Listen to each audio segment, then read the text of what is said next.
Hello and welcome to Devil's Advocate. What do Indian industrialists think of the state of the Indian economy, and what steps do they think the government needs to take to tackle the challenge the country faces?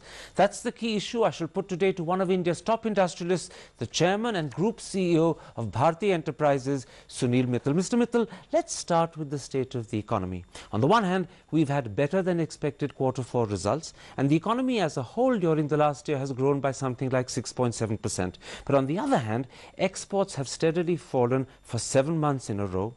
Manufacturing growth is just 2.5% compared to 9% the year before, and maybe we've lost something like 15 or 20 lakh jobs. So what's your considered assessment of the economy? Well, as you rightly point out, it's a mixed bag, but I would say more on the positive side rather than negative. The world has gone through hell. We all know where the US is, where the Western economies are. We all travel and see the pain writ all around. And if you compare ourselves to where we are to the rest of the world, I think we're in great shape. 6.7% for $1 trillion economy is no mean achievement in a very difficult year.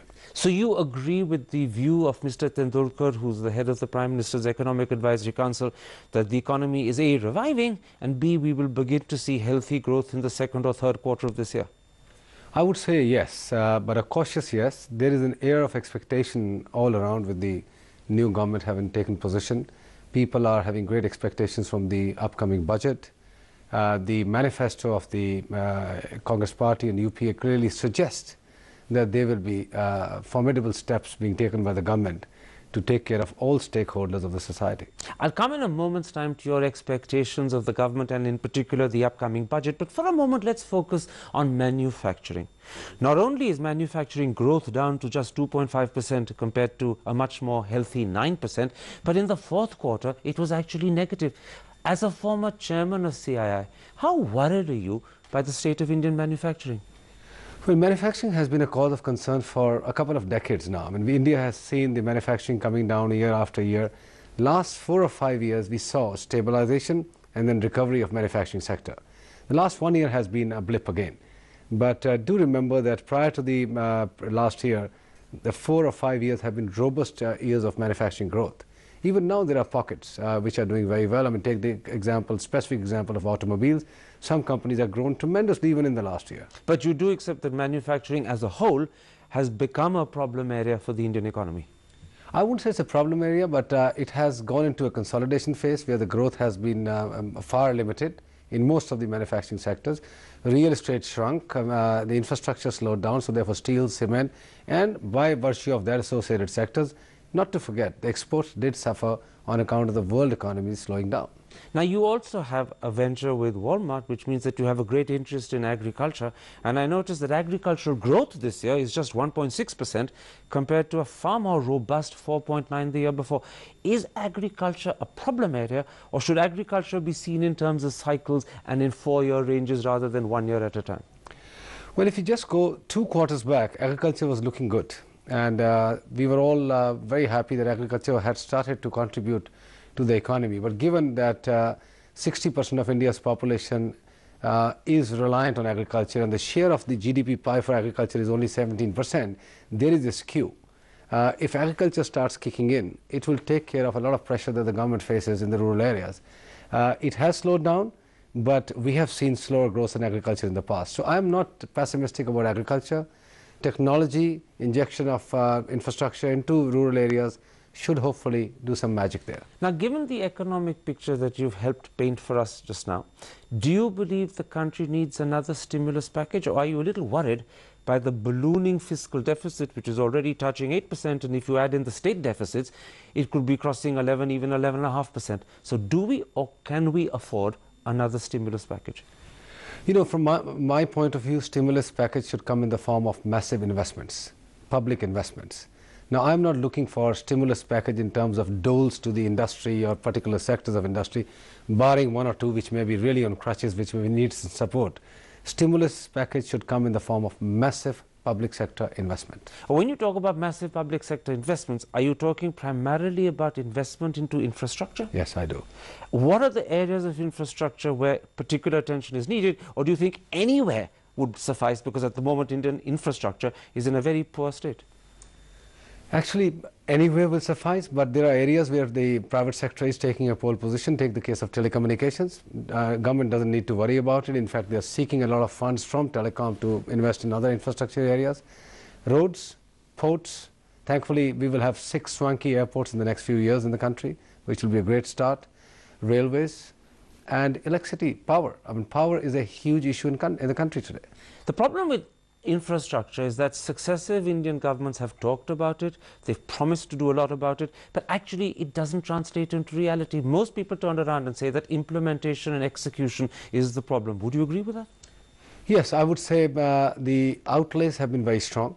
Every successive budget speech has given massive amounts of dollops of money to infrastructure sector. The implementation has been iffy, or if not weak altogether in some of the areas. My personal view is that there has got to be a better mechanism to monitor the projects. The current 5-year plan has $500 billion of outlay for infrastructure.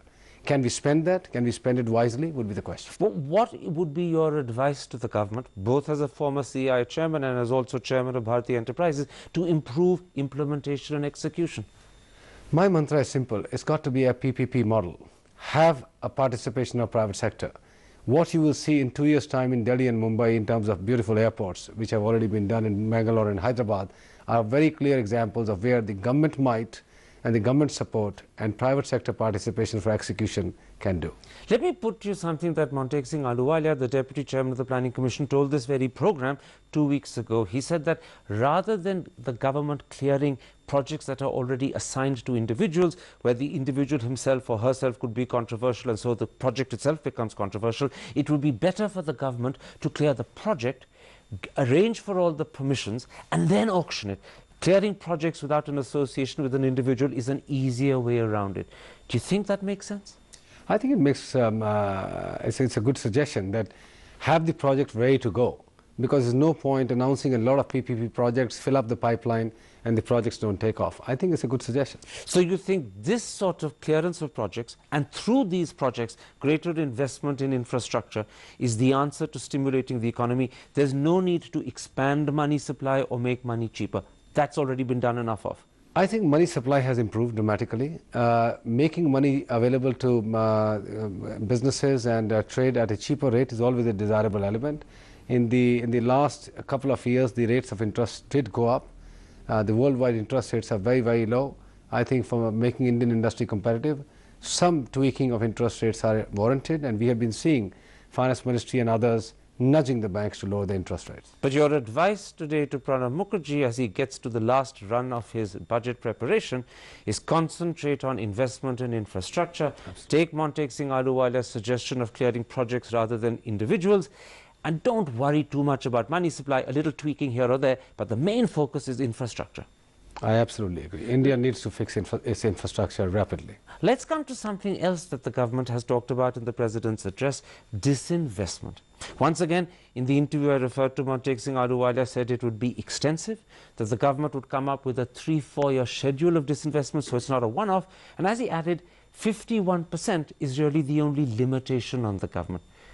Is that an attitude to disinvestment that cheers you? Oh, absolutely. I'm a big supporter of disinvestment.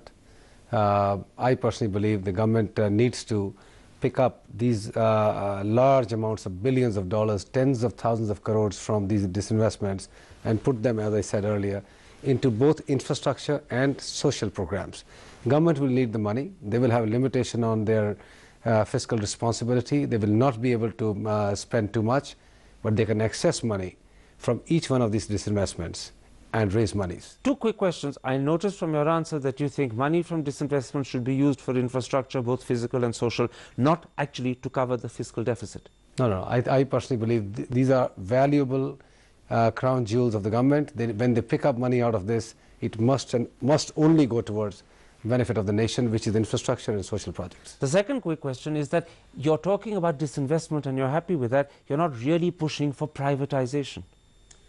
From my point of view, if there will be a political consensus, and that is a very important if, government should get out of businesses as much as they can. The other area of pulling in money, which is something I really hold dear to my heart, is there are large tracts of unused land across the nation. take the case of defense lands. A cantonment used to be outside the cities. Those cantonments are now within the cities. A disinvestment of or sale of Delhi cantonment could change the face of Delhi completely. One divestment of land, or modernize the defense equipment, for example. Now you're saying two very important things. You're saying privatization would be better than disinvestment, but given that there isn't a consensus for privatization, you're very happy with disinvestment. And secondly, you're saying disinvestment can happen in many things, not just PSUs, even cantonment land. Absolutely. And the cantonments can shift outside the cities where they should be. And that was the original plan when these cantonments came up. But if somebody applies their mind, every city in this country has a cantonment. You've just given a huge big thumbs up to the government's idea of disinvestment. The problem is, side by side, the DMK and the TMC have publicly said that they are not only against disinvestment, they see it as a pro-rich policy and they don't support it at all. Does that worry you? That's again in the domain of political management.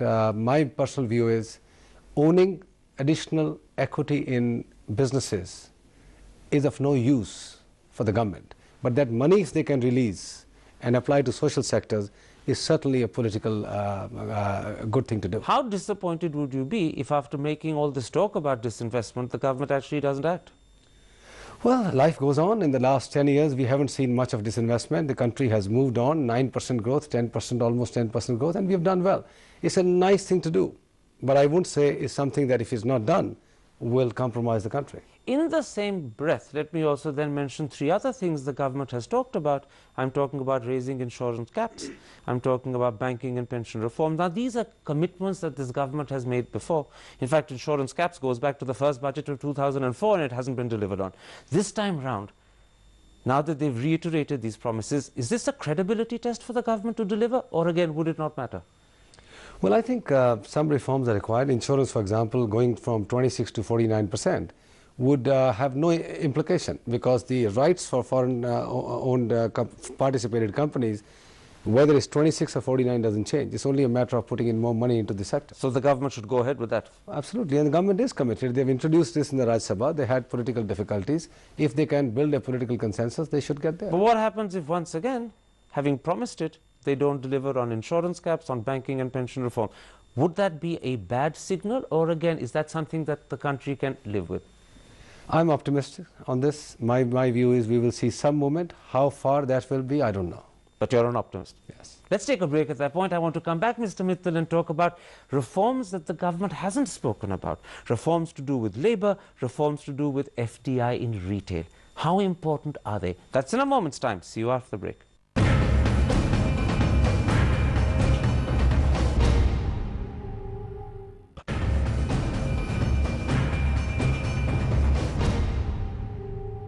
Welcome back to Devil's Advocate and an interview with the Group CEO and Chairman of Bharti Enterprises, Sunil Mittal. Mr. Mittal, in part one, we talked about the ideas that the government is toying with. They're not fully committed to them, but they've mentioned them in the President's address. Now let's come to reforms that the government hasn't spoken about at all. And let's start with the need for FDI in retail. It's something that the government has thought about, but it's not committed to, and a lot of the government is scared of. Do you think it's an essential reform? I think if you have to get our agriculture linkages and have the benefits of the agriculture power that India possesses in its right way, retail reforms are almost a necessity. Now the question is how fast and how soon you can do it will be seen. I mean, the government feels that logistics needs to be improved, farm techniques need to be improved, the whole cold chain which is missing in this country needs to be established. And you can see that the government is committed in these areas. The question therefore is, now the final front-end store, will that be allowed for foreign investment or not? How do you convince the government that the fear that they have that FDI in retail would adversely affect small corner shops and the unorganized sector is an unrealistic fear or an exaggerated fear? How do you convince them? Well, you know, if you look at the Western world, even today the debate goes on how many more stores Tesco can open in the UK and how many more stores Walmart will open in the US. This debate, therefore, is not new and not unwarranted. This debate has to be had. And the question is, for how long will this debate happen? There have been reports now, ICRIER and many others have worked on the impact of organized retail on the unorganized sector. And you think that the proof that they claim they have, and I use the word proof in quotations, that wherever in Europe and wherever in America large retail has set up, small shops have shut down, and there's been a big effect on small shopkeepers, that's an exaggerated? I'll give you an example of Mexico, which is more closer to our own situation here. The Walmart is now the largest player in Mexico. The unorganized retail has actually increased its presence in Mexico during the same period that Walmart has established themselves. So this cuts both ways? My view is, in a country like India of 1 billion people, both will flourish. What about labor reforms? That's again an area where industrialists are pushing the government. What's your view? Do we need labor reforms to encourage investors and increase employment? Or is labor reform an over-exaggerated issue because most Indian industrialists have learned to live with the system? I think it's not a, if you ask me, is that the top on a list for working on, the answer is no. My view is some of the legacy old established industries are struggling with some labor issues. All the modern new industries are having very, very little of these issues. Thankfully, there are no strife, there are no strikes. Indian labor is much more efficient in their workplace, much more work-oriented.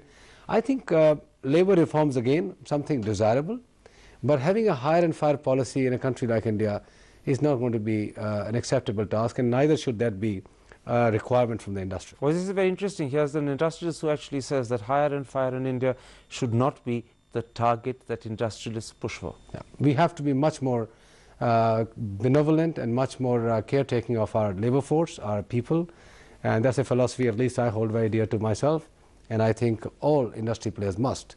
Having said that, there will be industries in distress, and there's no point having the whole industry go down, and they need to have some flexibility from time to time. So it will be desirable for government and industry to come together, create a platform in which they can have a discussion. When in trouble, how should industry behave vis-a-vis its labor? But it's not priority number 1, 2 or 3. It certainly is not. Let's come now to this issue of the oil price. The minister has hinted that it could be deregulated. Montek Singh Ahluwalia has publicly said that this is an opportunity and he believes it should be done. The oil price at the same time is now edging above 70 towards 75. Do you think we need to tackle deregulation of petrol, diesel and cooking gas urgently? I think it's again an issue. As we all know, there is a very huge subsidy involved here. People are used to consuming petrol, oil and gas products at subsidized prices. Tweaking this or making it to go to market related prices is going to be very tough. So politically there's got to be an act of balancing here. So you're a very understanding industrialist. I mean, on things that other industrialists push for, like labor reform, like deregulation of the oil price, even on an issue that concerns you, like FDI in retail, you're much more understanding of the political difficulties than most industrialists. I think you have to be facing the reality on the ground, and for me, any increment in our growth rates at the cost of societal strife or stress is not warranted. So societal strife is something that governments must keep an eye on, and they must modulate the push for growth to ensure that they don't endanger society's harmony. And that's what, when the government says inclusive growth, really takes care of the whole package. My last question, how critically will you be watching the budget on Monday the 6th? I'm unlikely to be here, but I'll probably watch it from wherever I am in the world, and I am very hopeful that the government is going to give a very strong signal through this budget, which will ensure that the industry cheers and feels good about the budget, but equally the Aam Aadmi is taken care of. But the fact that you're not here itself suggests that the budget is not a priority that you're watching with anxiety. No, I wouldn't say there's any anxiety, and from my point of view, I would love to be here. I've been here on most of the budgets, but I will be traveling, and therefore I won't be here. Sunil Mittal, a pleasure talking to you. Pleasure.